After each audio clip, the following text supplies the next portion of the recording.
ಆನೇಕಲ್ನಲ್ಲಿ rowdy sheeter ಕಾಲಿಗೆ ಗುಂಡೇಟು ಕೊಟ್ಟಿದ್ದಾರೆ. ಇದೇ ರೀತಿಯಾಗಿ ಒಂದಿಷ್ಟು ಕೊಟ್ರೆ ಸರಿಯಾಗಿ ದಾರಿಗೆ ಇರ್ತಾರೆ ಅಂತ ಕಾಣಿಸುತ್ತೆ. 10 ದಿನದಲ್ಲಿ 2ನೇ ಬಾರಿಗೆ ಪೊಲೀಸರು ಗನ್ ಸದ್ದು ಮಾಡಿದೆ. ರೌಡಿ ಶೀಟರ್ ಸುನೀಲ್ ಆಟ್ ಹಾವೇರಿ ಅಂತ ಕಾಲಿಗೆ ಗುಂಡು ಕೊಟ್ಟಿದ್ದಾರೆ.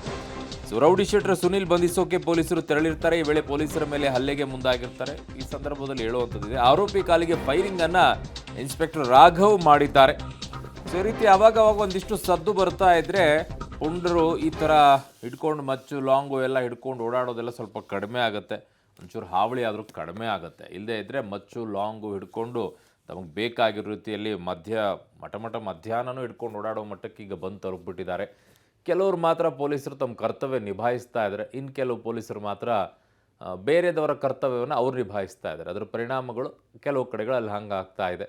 ಆನೇಕಲ್ನಲ್ಲಿ ಹಿಂದಿನಿಂದಲೂ ಕೂಡ ಇದೇ ರೀತಿಯಾಗಿ ಅಲ್ಲಿ ನಡ್ಕೊಂಡು ಬರುತ್ತೆ. ನನ್ನ ಸಹೋದ್ಯೋಗಿ ಅಂಬರೀಷ್ ನನ್ನ ಸಂಪರ್ಕಕ್ಕೆ ಸಿಗ್ತಾ ಇದ್ದಾರೆ. ಅಂಬರೀಷ್, ನಿಜವಾಗಿಯೂ ಕೂಡ ಒಂದು ರೀತಿಯಾಗಿ ಸಮಾಧಾನ ಪಟ್ಕೊಳ್ಬೇಕು. ಅಟ್ಲೀಸ್ಟ್ ಪೊಲೀಸ್ ಇಲಾಖೆಯಲ್ಲಿ ಕೆಲವರಾದರೂ ತಮ್ಮ ಕರ್ತವ್ಯವನ್ನು ನಿಭಾಯಿಸ್ತಾ ಇದ್ದಾರೆ ಅಂತ ಹೇಳಿ. ಅರುಣ್, ಖಂಡಿತ. ಯಾಕಂದ್ರೆ ರೌಡಿ ಶೀಟರ್ಗಳ ಆನೇಕಲ್ನಲ್ಲಿ ಇತ್ತೀಚೆಗೆ ಪುಡಿ ರೌಡಿಗಳ ಹಾವಳಿ ಹೆಚ್ಚಾಗ್ತಾನೆ ಇದೆ. ಜೊತೆಗೆ 10 ದಿನದಲ್ಲಿ ಪೊಲೀಸರು ಇಬ್ಬರಿಗೆ ಈಗ ಕಾಲಿಗೆ ಗುಂಡು ಹೊಡೆದಿರುವಂತದ್ದು. ಅಂದ್ರೆ ಇವತ್ತು ರೌಡಿ ಶೀಟರ್ ಆದಂತಹ ಸುನೀಲ್ ಅಲಿಯಾಸ್ ಹಾವೇರಿ ಕಾಲಿಗೆ ಬೆಳಿಗ್ಗೆ ಹತ್ತಿಬೆಲೆ ಇನ್ಸ್ಪೆಕ್ಟರ್ ರಾಘವೇಂದ್ರ ಅವರು ಆನೇಕಲ್ ತಾಲೂಕಿನ ಬಂಡಾಪುರ ಬಳಿ ಬಂಧಿಸೋದಕ್ಕೆ ಹೋದ ಸಂದರ್ಭದಲ್ಲಿ ವಿನಯ್ ಅಂತ ಸಿಬ್ಬಂದಿ ಮೇಲೆ ಲಾಂಗಿಂದ ಹಲ್ಲೆ ಮಾಡಕ್ಕೆ ಮುಂದಾಗ್ತಾನೆ. ಹಾಗಾಗಿ ಹತ್ತಿಬೆಲೆ ಇನ್ಸ್ಪೆಕ್ಟರ್ ನೇರವಾಗಿ ಆತನ ಬಲಗಾಲಿಗೆ ಗುಂಡು ಹೊಡೆದು ಈಗ ಆತನನ್ನ ಆಸ್ಪತ್ರೆಗೆ ಸಾಗಿಸಿರೋದು. ವಶಕ್ಕೆ ಪಡೆದು ಆತನನ್ನ ವಿಚಾರಣೆಯನ್ನ ಮುಂದುವರ್ತಾರೆ. ಅಂದ್ರೆ ಸುನೀಲ ಅಲಿಯಾಸ್ ಹಾವೇರಿ ಏನಿದ್ದಾನೆ, ಆತ ಸುಮಾರು 7 ಪ್ರಕರಣಗಳಲ್ಲಿ ಬೇಕಾಗಿದ್ದ. ಜೊತೆಗೆ ಕೊಲೆ ಇರ್ಬೋದು, ಕೊಲೆ ಯತ್ನ ಇರ್ಬೋದು, ಅಥವಾ ರಾಬರಿ ಪ್ರಕರಣಗಳಲ್ಲೂ ಸಹ ಈತ ಪೂರ್ತಿ ಅಂದ್ರೆ ಸಂಪೂರ್ಣವಾಗಿ ಆತ ಮುಳುಗಿದ್ದ.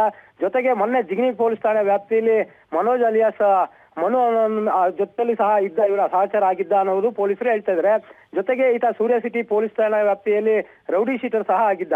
ಹಾಗಾಗಿ ಇತ್ತೀಚೆಗೆ ಸಾಕಷ್ಟು 2 ರೌಡಿಗಳ ಮಧ್ಯೆ ದೊಡ್ಡ ಒಂದು ಕಾಳಗ ನಡೀತಿತ್ತು. ಜೊತೆಗೆ ಮೊನ್ನೆ ಏನು ಮನೋಜ್ ಮೇಲೆ ಅಟ್ಯಾಕ್ ಮಾಡಿದ ಸಂದರ್ಭದಲ್ಲೂ ಸಹ ಪೊಲೀಸರು ಆ ಗುಂಪಿನಲ್ಲೂ ಸಹ ಲೋಕಿ ಅನ್ನೋನಿಗೆ ಕಾಲಿಗೆ ಗುಂಡು ಹೊಡೆದಿದ್ರು.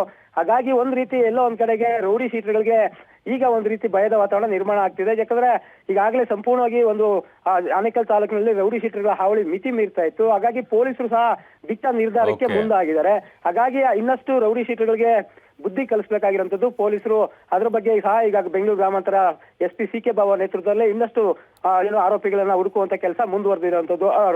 ಓಕೆ ಅಂಬರೀಷ್, ಮೇಲೆ ಮಾಹಿತಿಗೆ ಧನ್ಯವಾದಗಳು.